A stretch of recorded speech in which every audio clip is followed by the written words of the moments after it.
Hello, Giants fans, and welcome to your Valentine's Views podcast for Wednesday, December 7. I'm your host, Ed Valentine of Big Blue View. Please remember to like, share, and subscribe if you're watching on YouTube, and subscribe wherever you listen to podcasts as well. All right, Giants fans, a couple of topics for you on this Wednesday as the Giants get ready for their first game of the season against the Philadelphia Eagles. Week 14 game where the Giants are 6.5-point underdogs. Eagles coming in 11-1, Giants 7-4-1, still holding a playoff spot. But that, of course, is in flux, and we'll see what happens over the next few weeks. Eagles and the playoffs isn't really what I wanted to talk about today, though. Two things on my mind. I want to talk a little bit about Odell Beckham, and I want to talk a little bit about the struggling or perceived to be struggling New York Giants offense. All right, let's talk about Odell Beckham first. Those of you who follow Big Blue View, who listen to me here on the podcast, know that I have been against the idea of the Giants signing Odell Beckham up until now, and nothing that's happened recently has changed my mind. In fact, on Tuesday, when Beckham completed his visit with the Dallas Cowboys after visiting the Giants and Buffalo Bills last week, Dallas Cowboys owner Jerry Jones brought front and center the thing that's been an undercurrent throughout this whole Beckham tour as he looks for a new team. And that, of course, is Beckham's health. Jones raised the possibility that he's not certain that Odell Beckham can play this season, or that if he does play, that he'll really be healthy enough to be a true contributor to a team. And that's kind of been an undercurrent, been something that you've heard whispered throughout NFL circles for weeks now. Beckham, of course, is 10 months removed from the torn ACL he suffered in the Super Bowl. That's the same ACL that he suffered a tear on the previous season. 2 ACL tears, same knee, 2 years. Obviously, the fractured ankle he suffered with the Giants a few years back, I think it was 2017. Lots of questions right now about Odell Beckham's health. He hasn't worked out for NFL teams. He hasn't worked out for any of the teams he's visited. He's undergone physicals, but nobody knows right now, although Beckham's been cleared for football activities and all of that, nobody knows how healthy he is. Beckham's not saying, he's not showing anybody how healthy he is. Nobody knows what Odell Beckham can bring to the football field right now. For me, for the New York Giants, it looks like Beckham is not going to be a guy you can count on, you can depend on to be a playmaker down the stretch of this season. Maybe in the playoffs you could, maybe a month from now, maybe 6 weeks from now. But the Giants, if the Giants are going to sign a player with the very, very limited cap space that they have, and they probably have to move some money around to do it, you need a guy that can contribute now. It doesn't appear that Odell Beckham is going to be that guy. And to be honest with you, Jordan Raanan of ESPN said even signing Beckham right now really isn't about the 2022 season. It's about 2023 and maybe 2024.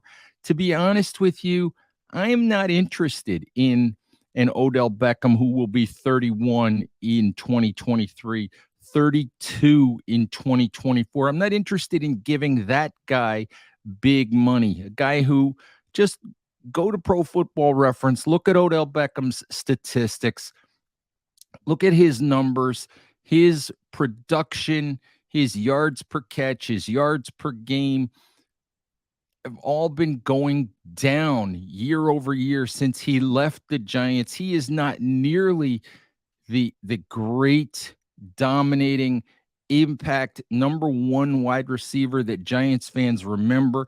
That is not the player that the New York Giants would be getting, or that the Dallas Cowboys or Buffalo Bills would be getting if they sign him, or anyone else who signs him. You're not getting that same player. You're getting the same name. You're getting the same guy that wants attention, that wants headlines, that always seems to manage to somehow or another make it about himself. But you're not getting the playmaker that you might remember from 2014, 2015. Sure, he might be better than what the Giants have at wide receiver right now. But the best thing for the New York Giants to do is to remember who they are and where they are. Remember that they are at the beginning of a long-term process of building this franchise. They are not at the end of it looking for the payoff, looking for the big Super Bowl title, looking for the Super Bowl run. They're not where the Los Angeles Rams were a year ago. They're not where the Buffalo Bills are right now. Shoot, they're not where the Dallas Cowboys are right now. They're at the beginning. They would be better off to look for younger players, players with upside, players with futures. Look into the draft, find younger free agents, guys who are coming into the primes of their careers, not guys who are trying to recapture past glory. I just think that the Odell Beckham move is one that the Giants shouldn't make. And honestly, one I don't expect them to make. All right, I just wanted to touch on the Giants offense quickly. Did a post on Big Blue View that I hope you guys will go look at, asking, what is going on with the Giants offense. Brian Daboll was even asked after Sunday's tie with the Commanders, game in which the Giants seemed to play really cautiously on offense. He was even asked if he would consider taking the play calling away from offensive coordinator Mike Kafka. And he said no. He said he has confidence in Kafka. He has confidence in the offense. He has confidence in the scheme. And as I studied the Giants offense, it is obvious that they were more efficient. They didn't score a ton more points. I think it's 21 point something points versus 19 point something points over the last 5 games. The yardage per game is roughly the same.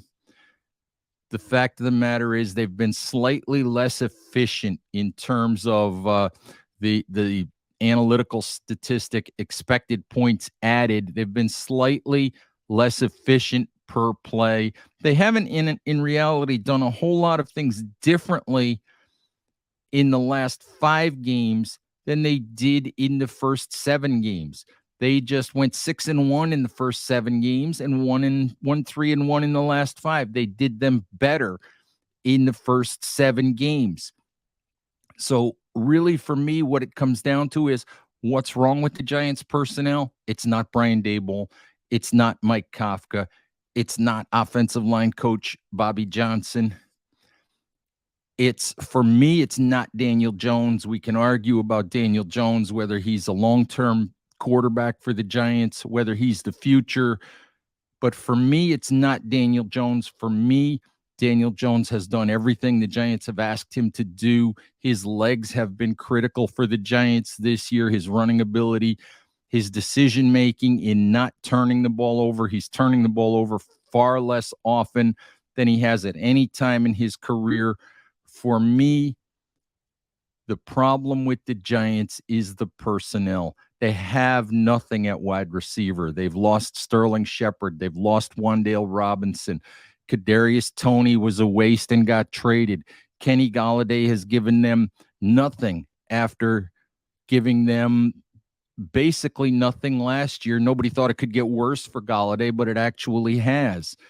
Their best wide receiver to this point is Darius Slayton, who, when you look at the statistics, he's caught some big passes for the Giants, but he has a career worst 11.5% drop rate.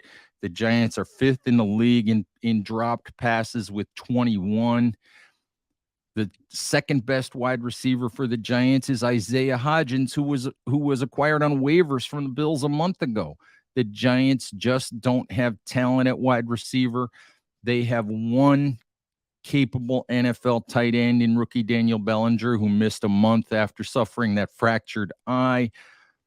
They've had a constantly shuffling, constantly rotating offensive line over the last 4 or 5 weeks, and you just can't function on offense, especially run blocking, when your offensive line is consistently in flux. So really, for me, the problem with the Giants is not Brian Daboll. It's not Mike Kafka. These two guys come with highly successful pedigrees in offensive football. Daboll was, of course, the architect of the offense in Buffalo, gets a lot of credit for Josh Allen's development. He's been an offensive coordinator 4 times. He knows what good offensive football looks like. He knows how to coach it. He knows how to scheme it. He knows how to call it. Mike Kafka came from Kansas City, where he learned from Andy Reid, one of the best offensive minds that there is. Chiefs, of course, one of the most explosive, most creative offenses in football. Both of those guys know what it looks like. They know what creative football is. They know how to use players. Fact of the matter is, right now, they just don't have enough players. It's going to take time, whether it's Daniel Jones at quarterback or whether it's someone else. The Giants need more talent at receiver. They probably need another running back to help Saquon Barkley. They probably need more help on the interior of that offensive line. They have the bookends at tackle in Andrew Thomas and Evan Neal, but they need to address the interior of that offensive line, get more talent there as well. All right, Giants fans, thank you as always for listening. Stay tuned later on in the week. We hope to have Brandon Lee Gouton of SB Nation's Bleeding Green Nation for a crossover preview. That could possibly post on Friday. So look for that, Giants fans, and check out all of our Giants Eagles coverage this week as we get you ready for the Week 14 game at MetLife Stadium. Thank you as always for listening. Take care of each other. Stay safe out there, and we'll talk to you soon. Bye-bye.